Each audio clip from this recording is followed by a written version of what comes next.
Hi, guys. Welcome back to the Go-To Aesthetics Coach with me, Kayla Petrasek. And today we are going to be jumping into episode 25.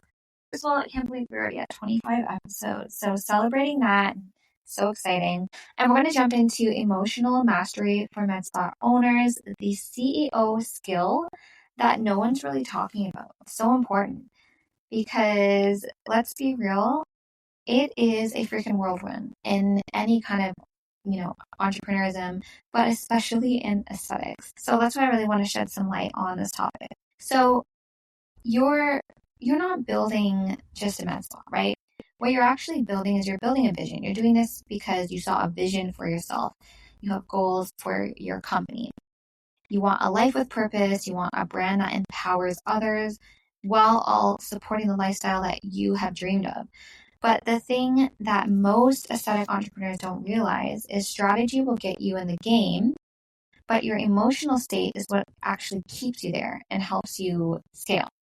So today we're going to dive into emotional mastery, and not the fluffy kind, but the foundational kind that keeps your business grounded through slow seasons, through tough clients, through staff talent challenges, through pricing shifts, and through personal growth, because your emotional state is your operating system, and it's going to determine how you show up, how you speak to your clients, how you show up on camera, like on Instagram, how you respond to challenges, how you make decisions about your hiring, your growth, your reinvention. In the aesthetics industry, your energy is part of your brand. And when you walk into a treatment room or you go live, your emotional state is what sets the tone. So let's work with it and not be ruled by it. Your emotional state equals your energy.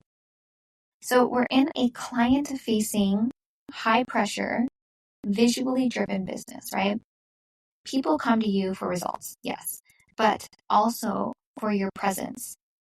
That's something people tend to forget. If you're grumpy and miserable and you're having people in for treatment, they're only getting like 2% of you and the potential of what that experience could be. And you want people to return, obviously you want long-term clients. You want people not only to return, but to be like referring you to friends and family. And how do you do that? Do this. I mean, we talk about this a lot. It's about creating an experience and a journey as opposed to a service. So a lot of that is coming down to who you are and who you show up as. And that comes down to how you really feel on the inside. So that's why this stuff is so important. So if you're running a clinic, and you're feeling burnt out, or maybe you have some resentment or fear, if that is in existence within you, chances are it's probably showing in some way or form. It's going to seep into your consultations. It's going to dim your leadership, and it can create little micro movements that erode client loyalty and trust, even if you don't realize it. Emotional mastery doesn't mean you don't feel things. It means you know how to process them and regulate them. You have an awareness to them. And you choose how to respond as the CEO of your business. Waves of emotion are normal, but they shouldn't be permanent. Now let's normalize that the industry can be emotionally intense. We know that if you've been in it. Cancellations, no-shows, clients asking constantly for discounts. These things can trigger your self-worth issues. And we all have them. They could be deep down there, but we all have, self-worth is something that we all deal with. So another thing is that comparison on Instagram can cause self-doubt when we get too wrapped up in the logistics of this and what it really means. Launching a new service can bring up fear because you don't know how it's going to go and when you don't know what people are going to think.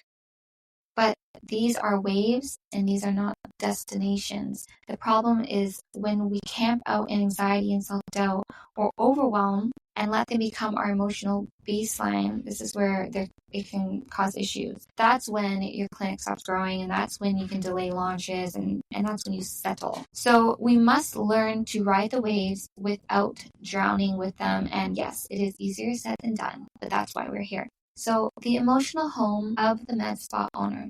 Let's start with that.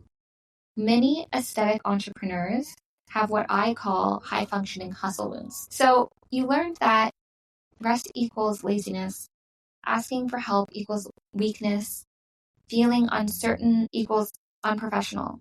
But the truth is, The most successful Medspa owners I coach are the ones who work on their emotions like they work on their marketing or they work on their business. They identify their default states, they track patterns, they know when it's their inner critic versus actual market data. And a lot of this has to do with self-awareness, which we do not, it's not like we might be born with it at a very, very young, but life happens and self-awareness can go away very easily. And it's like exercising a muscle to have it. So we need to do certain practices and really surround ourselves around positiveness, like people who are doing better than us, people who we look up to, who inspire us constantly. The things that you're listening to, the things that you're doing on a day-to-day, they all impact you, and which will impact your overtime self-awareness. Okay, so in terms of how can we bring this into practice in real life? I always like to implement real exercises so that we can actually change your life. So today's practical journal work is I'm going to have you do a quick clinic focused exercise. So you might be driving, you might want to do this later, but you can also just think about it and visualize this. So draw a line down your page. Left side, you're going to put empowering emotions that you feel while working. So examples of that is like confident during consultations, or calm while treating clients, or getting excited to share results. And on the right side, disempowering emotions. So examples of that would be nervous before recording a video, resentful when clients cancel, anxious when sales are slow. And I want you to circle the emotions you experience most frequently. Now this is where we go to the reflection part. What triggers these emotions? Really think about it. Could be slow bookings, team conflict, online comparison with competitors. Now, what's the impact on your energy, your client interactions, and your sales? This is how we become emotionally intelligent business owners, not reactive, not robotic, rooted. Let's say you've had 3 cancellations this week and your mind is spiraling, right? Why, when, how did this happen? You can try this. So we think about the physiology. You want to get up, you want to stretch, you want to, change your breath. Like, first of all, focus on your breath. Is it fast? Is it shallow? Deep breaths can really calm your nervous system. There's an exercise you can do. 4 seconds of deep breath in, hold for 4 seconds, breathing out. And that statistically actually slows down the body and can help you truly have a deep relaxation. A lot of people who do that exercise, actually, once they're done doing that a few times, 3 to 4 times, their shoulders will go from shrugged to just down and relaxed. Analyzing your breath, you could do jumping jacks, move your blood, get your blood pumping, take off your energy. Then we want to go to focus. We want to stop focusing on those 3 cancellations.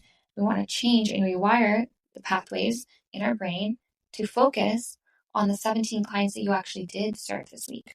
Focus on, the testimonial that you just received. It's easy for us to pay attention and focus our energy on the negative. And it's up to us to be able to detect this when it happens, become aware of it, and rewire our brain, because we have control to do that, but we often forget. So that's why it's so great to surround yourself with these exercises and actually implement them, because we can truly change everything by the way we think. The psyche is so powerful. So we have so much control over this that sometimes it's just reminding ourselves. Okay, so we want to focus on language. Very important, kind of also plays into what we were just talking about. So instead of saying, it's always slow, I never am getting clients, shift it to, I'm learning how to navigate quiet weeks as a leader. We can, it's not easy, but we can shift things in our mind and how we interpret them. It's about, that didn't happen to me, that happened for me. It's about finding the silver lining in everything that we do. And when you do that, you shift the pathways in your brain and you will have different outcomes. If you kind of think about it, do you see how that can reclaim the power? When we feel powerless because we feel a victim to our surroundings, our environment, to things that are happening, we lose our power. It makes us feel small. It's up to us to reclaim that power. We can do that through these exercises. Now, why this matters for sales in particular? Because you're not selling products or treatments. What you're actually selling is trust. When you speak from a centered emotional state, clients feel it. Your energy is going to make them feel safe and excited and ready to buy, hopefully, if you're, aligned. But when you pitch from scarcity or post from fear or price from comparison, it actually repels the very people that you're trying to attract, those long clients who are coming to you for value over price. This is why emotional mastery is not a luxury. It's a conversation tool. So I want to give you a 30-day emotional mastery challenge. So here it is. Every day for the next 30 days, pause at the end of your workday and write down the emotion that ran your day. And some days we're going to show up and we're going to feel depressed. Some days we're going to show up and we're going to feel just agitated and off. Some days we're going to wake up and feel like on top of the world.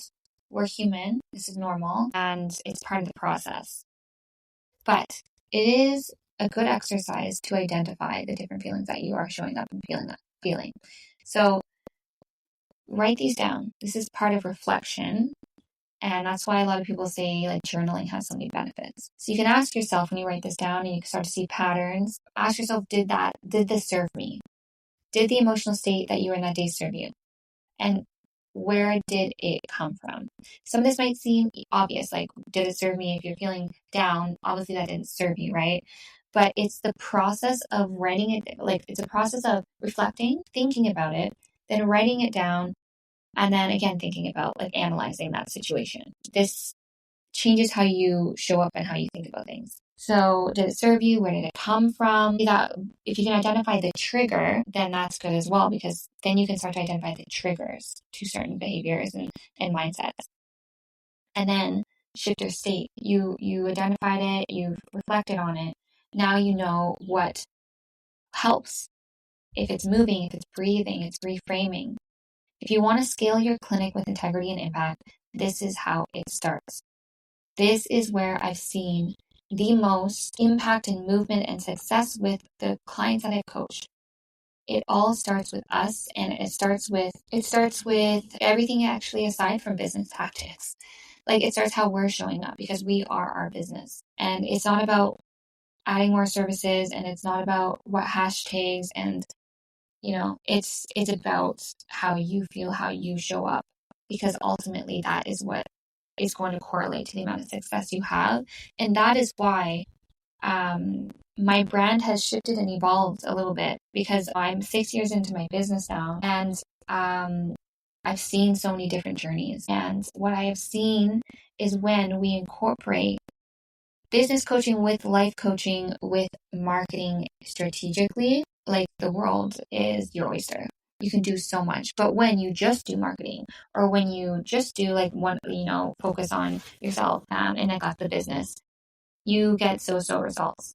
The goal here, and I know my mission is I want to help as many entrepreneurs as possible achieve everything and more, because I know it's possible. Because I see it for myself. I see the things that I've accomplished, and I know that you can do it too. It's just about how you do it. It's about being in the right community, surrounding yourself with the right things, and just making it happen. It's a journey. It doesn't happen right away, but you start now. So you're not just the face of your brand. Remember that. You're the emotional heartbeat of it.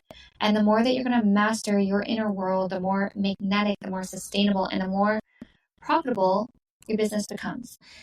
If this episode gave you perspective, please screenshot it and share it on your Instagram story. That would mean the world to me if you tag at allora.agency. So that's ALLORA.agency. And I will DM you my free ebook on psychology of selling and crafting offers that truly convert, because this is one of the most important pieces to marketing and what you're putting out there on Instagram. You can put beautiful content, but if the psychology behind the selling isn't tip top, it's probably not converting to organic clients. And if you haven't yet, I ask you dearly if you could leave me a review. I'm going to put the link in my show notes. That would honestly do so much for me, and I would be so happy to do the favor in return. We need to support each other in this community, and I love you guys, so thank you so much. It really helps this podcast reach more Medspa founders and future industry leaders like yourself, and that is in alignment with what my mission in life is. So Until next time, stay steady, stay emotionally aware, and lead with legacy in mind. You guys have got this, and I will see you next week.